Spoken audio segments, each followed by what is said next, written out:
여러분 안녕하십니까, 진성호입니다. 문재인 대통령과 추미애 법무부 장관 그리고 민주당의 많은 의원들이 지금 윤석열 검찰총장을 용으로 만들고 있습니다. 윤석열 용됐다는 말이 진중권 씨로부터 나온 게 엊그제인데 실제로 윤석열이 용이 되고 있습니다. 자, 오늘 방금 전 발표한 리얼미터의 여론조사에서 윤석열 검찰총장이 보수 후보들 중에서는 압도적인 1위를 했습니다. 10%를 넘는 지지율을 기록하면서 윤석열이 보수의 간판 스타로 떠올랐습니다. 물론 이 여론조사는 늘 바뀌기 때문에 1년 뒤 또는 6개월 뒤는 어떻게 변할지 모릅니다. 여전히 보수의 후보들도 이름이 오르고 있습니다. 그러나 느닷없이 윤석열이 이렇게 치고 올라온 이유는 뭐겠습니까? 특히 추미애, 설훈, 어쨌든 박주민 등 이 민주당과 추미애 법무부 장관의 매일 있는 윤석열 때리기가 윤석열을 보수의 잠룡으로 키우고 있습니다. 자, 윤석열은 지금 정치인이 아닙니다. 검찰총장 공무원입니다. 그런데도 이렇게 여론조사에 나오는 이유는 뭘까요? 그리고 야권 후보라고 사람들은 분석합니다. 그만큼 지금 문재인 정권의 치부가 드러날까봐 벌벌 떨고 있다는 비판과 함께 때리면 때릴수록 크는 용이 되는 윤석열의 모습을 보게 됩니다. 반면 이낙연 전 국무총리는 여전히 1위지만 상당히 지지율이 떨어졌습니다. 2위는 이재명이었습니다. 자, 지금 이낙연 전 총리 이 청와대의 인국공 사태, 인천국제공항공사 사태에 대해서는 침묵하고 있습니다. 요즘 이낙연은 미디어의 스포트라이트를 받지 못합니다. 이낙연이 낄 자리는 없습니다. 점점 더 이미지 또는 이 지명도가 떨어질 것으로 보입니다. 반면 이재명이 상당히 치고 올라와서 지금 2등을 하고 있습니다.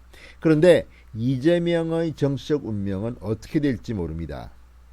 언제라도 대법원 선고가 나와서 당선 무효가 되면 앞으로 출마를 못하기 때문에 이 대권주자 반열에서 완전히 사라질 것 같습니다. 자, 그렇다면 3위를 차지한 윤석열 10.1%입니다. 윤석열은 어떻게 될까요? 저는 윤석열이 대통령 후보까지 출마할 가능성이 그리 높다고 보지는 않습니다. 그런데 본인이 원하지 않는데도 자꾸만 하라고 지금 치는 사람들이 있습니다. 바로 추미애, 설훈 이런 사람들입니다. 자, 어쨌든 이 여론조사는 상당히 충격적이긴 합니다. 무슨 일이 벌어지고 있는 걸까요? 진성호의 직설 시작합니다. 방송에 앞서 아직 진성호 방송에 구독자가 아니신 분들은 붉은색 구독 버튼 눌러주십시오. 더 좋은 방송으로 보답하겠습니다. 자, 리얼미터가 오마이뉴스의 의뢰를 받아 전국 성인 남녀 2,537명을 대상으로 한 여론조사입니다. 자, 이 조사는 윤석열 총장이 10.1% 3위입니다. 여야를 통틀어서 3위입니다. 반면 보수 쪽에서는 1위입니다. 자, 여야를 합해서 1위는 이낙연 의원 30.8%, 2위는 이재명 경기지사 15.6%였습니다. 자, 이낙연은 지난달보다 3.5%포인트 하락, 최고치였던 40.2% 4월 28일보다는 9.5%포인트가 하락했습니다. 자, 4월 28일 이쯤에는 종로에서 당선돼서 상당히 인기 상종가를 쳤을 때입니다. 그렇지만 이제 이낙연은 내려가는 길만 남은 것 같습니다. 점점 더 뚝뚝뚝 떨어지고 있습니다. 반면 이재명은 지난달보다 1.4%포인트가 올랐습니다. 왜 그럴까요? 지금 이낙연 총리는 뉴스에 잘 나오지 않습니다. 지금 워낙 요즘 윤미향, 김여정, 윤석열, 추미애 여권에 불리한 뉴스들이 쏟아지기 때문에 이런 상태에서는 입을 잘 열지 않는 것 같습니다. 인천국제공항 이 사태 때문에 젊은이들이 분노하는데도 이낙연은 말을 잘 하지 않습니다. 왜 그럴까요?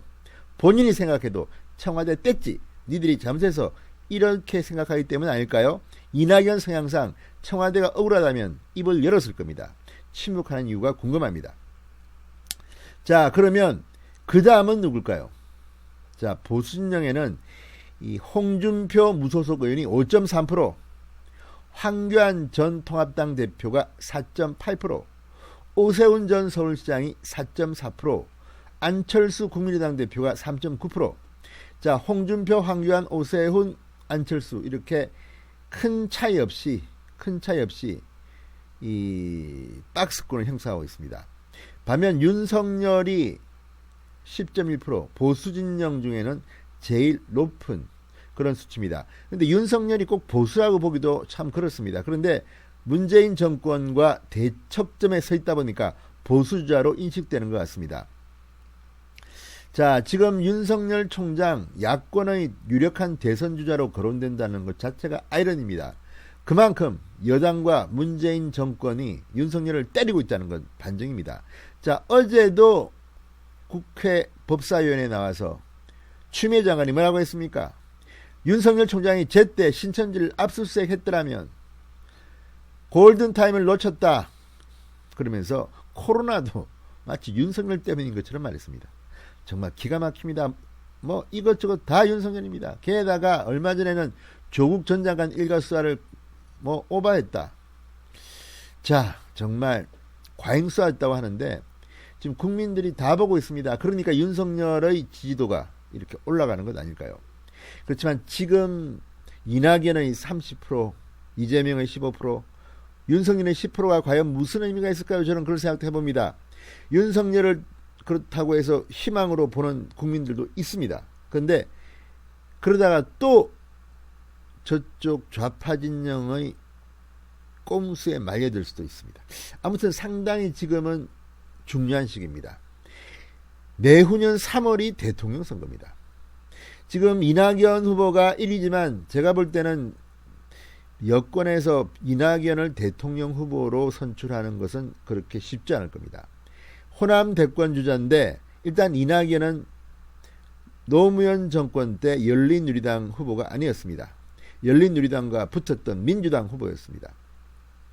노무현 전 대통령의 친노, 문재인 대통령의 친문이 이낙연 전 총리를 반길까요? 물론 지금은 문재인 정권 들어서 국무총리를 했기 때문에 상당히 많이 분위기가 변했을 수도 있습니다. 그러나 그게 과연 그럴까요? 게다가 지금 워낙 보수 세력의 정치 역량이 떨어졌다고 그들은 판단하기 때문에 아무나 내세워도 이긴다. 그래서 뭐 임종석, 조국 뭐 이런 사람들 이름까지 나오는 거 보면 정말 대한민국이 망조가 들린 게 아닌가 하는 그런 생각도 해봅니다. 어쨌든 윤석열이 보수주자 중에서 상당히 큰 차이로 1위에 올랐다는 것, 전체 3위에 올랐다는 것, 문재인 추미애가 지금 윤석열을 용으로 만들고 있는 게 아닌가 이런 관측도 있는 것을 보면 참 세상 요지경입니다. 진성호의 직설이었습니다. 여러분 감사합니다.